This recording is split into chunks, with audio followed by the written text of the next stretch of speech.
What's going on, everyone? It's your girl Aaliyah Orozco with Title Sports Network, and I'm joined now with Dan Rafael. You guys, we just finished the very highly anticipated Canelo versus Munguia fight. Canelo came up on top. What are your thoughts on that? Listen, I thought it was first of all, it was a really good fight to watch. If you're a boxing fan and you paid the money, I think you got your money's worth. It was an exciting fight. And, Canelo did what he does. I thought it might be a knockout, but it wasn't. It went to 12 rounds because that's a credit to Munguia. He's got a good chin, obviously. But listen, for the amount of fights that Canelo has had, over 60 fights, all the rounds he's had, all the wear and tear he's had, whether in the fights or in the gym, to me, he still looks like he's a prime elite fighter. He may not be what he was when he was at his absolute peak, but he's still pretty damn good. I mean, really damn good. And he fought a very young and energetic and motivated opponent tonight. And after, 2-3 rounds, you're like, well, maybe Canelo's not going to have the best night. But after the knockdown, and it was all Canelo pretty much. He might have lost one more round in the fight, if that. But I thought he did a tremendous job, and it was good to watch. And people, you have to understand. I'm going to put it in perspective. Yeah. When you're watching Canelo Alvarez fight these days, understand you're watching a legendary fighter. You're watching one of the greatest fighters of our generation and one of the all-time greats. There's going to come a time at some point where there's going to be a serious conversation, and maybe it's already taking place, that he may supplant Julio Cesar Chavez as the #1 Mexican fighter of all time. It's not there yet, I don't think, but he's not done yet either. Yeah, most definitely. Was there anything tonight that really surprised you when you were watching the fight? That surprised me? Well, what did surprise me was the way that Canelo was taking shots early on, how he couldn't get away from Munguia's jab. Munguia, though, couldn't really keep the jab going enough. He was good when he used it. He just was not able to continue to press the action with the jab because he was having so much good success. And then Canelo made the point in his post-fight comments about the way he was able to sort of take over was because he could see every shot coming, because Munguia, for as good as he is, the one thing that is a true negative in his game is he's very slow. And when you're an elite fighter like Canelo, you're going to be able to see the punches coming. So I guess what did surprise me was just the fact that Munguia had the success with the jab and was really not able to capitalize that as the fight continued to go on. Yeah, and what do you think is next for Canelo? What would you love to see, or Well, I'm assuming he'll be back in September on the holiday, the Mexican Independence Day weekend, which are the traditional Cinco de Mayo that we just had this fight, the weekend, and then of course September. He's asked about David Benavidez all the time. I think at this point it's highly unlikely.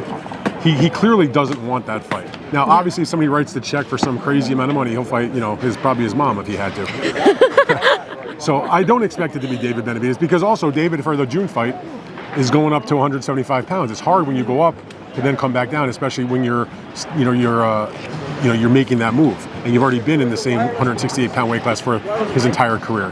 So I'd love to see the Benavidez fight. I just don't see it happening. So now you look around, who else is there?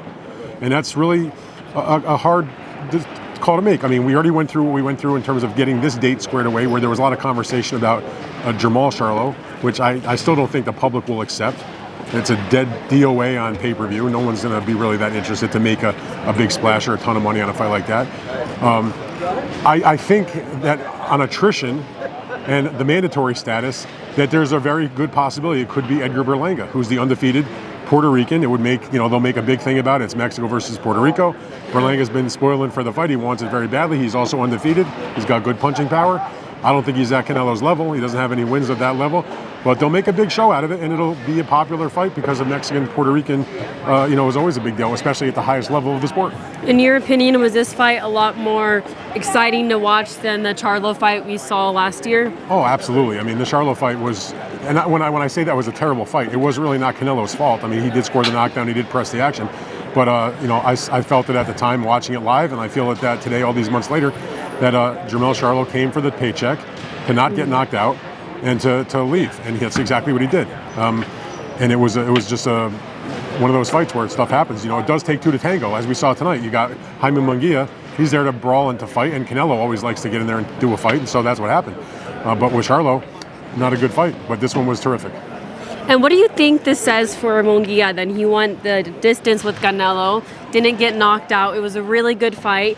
What do you think's next for him? Well, I heard what Oscar De La Hoya, his promoter from Golden Boy, was saying afterwards, that and I agree with what Oscar had to say. He looks at this kind of the way that a lot of people looked at what happened with Canelo when he got schooled by Floyd Mayweather.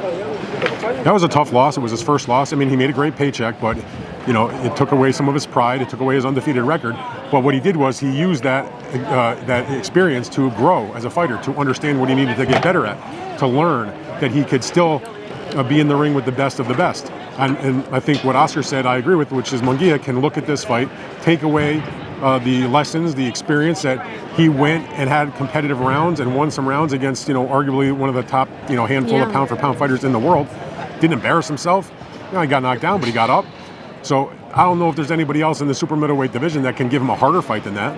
So he can grow on that, and he can maybe, come into his own and improve and become a champion in this weight class when Canelo is done holding the belts. And my last question for you to wrap up the night, what were your thoughts on the co-main event, Barrios versus Madonna?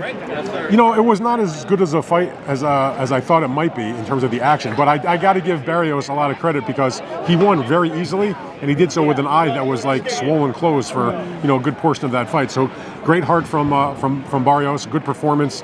Maidana, he's still to me a notch below what Barrios is. We'll see if he can improve. Maybe he can do it. What I just mentioned about Munguia, learn from that. But look, Barrios is in business. I mean, he's got the title. It's going to become the full title when Crawford vacates, when he goes to 154 at some point, in the summertime.